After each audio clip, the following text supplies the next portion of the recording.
தற்போதைய செய்தியை பார்த்து வருகிறோம். நித்தி ஆயோக் கூட்டத்தில் என்ன நடைபெற்று வருகிறது என்பது தொடர்பான அண்மை தகவலை பார்த்து வருகிறோம். தற்போது 2047க்குள் இந்தியாவை வளர்ச்சியடைந்த நாடாக மாற்றுவது குறித்து இந்த கூட்டத்தில் விளக்கம் என்பது அளிக்கப்பட்டு வருகிறது. நித்தி ஆயோக்கின் துணைத் தலைவர் சுமன் பெரி உள்ளிட்ட அதிகாரிகள் மாநில முதலமைச்சர்களுக்கு இது தொடர்பான விளக்கத்தினை அளித்து வருகின்றனர். கூடுதல் விவரங்களை செய்தியாளர் சுசித்ராவிடம் கேட்கலாம். சுசித்ரா, விவரங்கள்.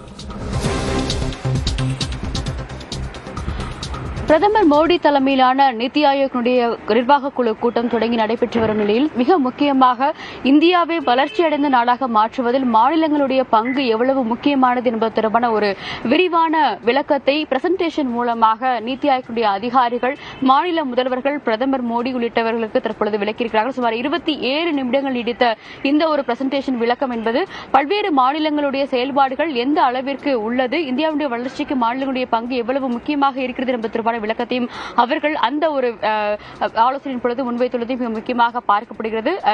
மிக முக்கியமாக நித்தி ஆயோக்கினுடைய துணைத் தலைவர் சுமன் பெரி தலைமையிலான குழுவினுடைய பிரசன்டேஷன் தான் தற்பொழுது நடைபெற்று முடிந்துள்ளது எனவும், அதற்கு அடுத்தபடியாக மாநில முதல்வர்கள் ஒவ்வொருவருடைய அந்த கருத்துக்களும் தற்பொழுது முன்வைக்கப்பட்டு வருகிறது என்ற ஒரு தகவலையும் அதிகாரிகள் தெரிவித்திருக்கிறார்கள். நித்தி ஆயோக்கினுடைய அந்த குழுவை பொறுத்தளவில் அதனுடைய நிர்வாக குழு இருக்கக்கூடிய உறுப்பினர்கள், எக்ஸ் அபிஷியோ மெம்பர்ஸ் மற்றும் அதனுடைய துணைத் தலைவர் சுமன் பெரி ஆகியோர் அடங்கிய அந்த குழுவினுடைய விளக்கம் தான் வழங்கப்பட்டுள்ளது. ஒவ்வொரு மாநில வாரியாக அவர்களுடைய அந்த செயல்பாட்டிற்கான ஒரு இண்டெக்ஸ் தரவுகள் என்பது எவ்வாறு இருக்கிறது, எந்தெந்த துறைகளில் எந்தெந்த மாநிலங்கள் சிறப்பாக செயல்பாற்றியுள்ளது என்பது தொடர்பான ஒரு அறிக்கையும் அவர்கள் அந்த ஒரு பிரசன்டேஷன் மூலமாக மாநில அரசுகளுக்கு, குறிப்பாக மாநில முதல்வர்களுக்கு விளக்கியுள்ளது மிக முக்கியமாக பார்க்கப்படுகிறது. அடுத்தபடியாக ஆந்திரா உள்ளிட்ட மாநிலங்களுடைய கருத்துக்கள், அந்த மாநிலங்களில் என்னென்ன திட்டங்கள் செயல்படுத்தப்பட்டிருக்கிறது, கூடுதலாக என்ன உதவிகள் என்பது மத்திய அரசின் சார்பாக வழங்கப்பட வேண்டும் என்பது தொடர்பான கருத்துக்களை தற்பொழுது முதல்வர்கள் முன்வைக்கப்பட்டு வருவதையும் மிக முக்கியமாக பார்க்கிறோம்.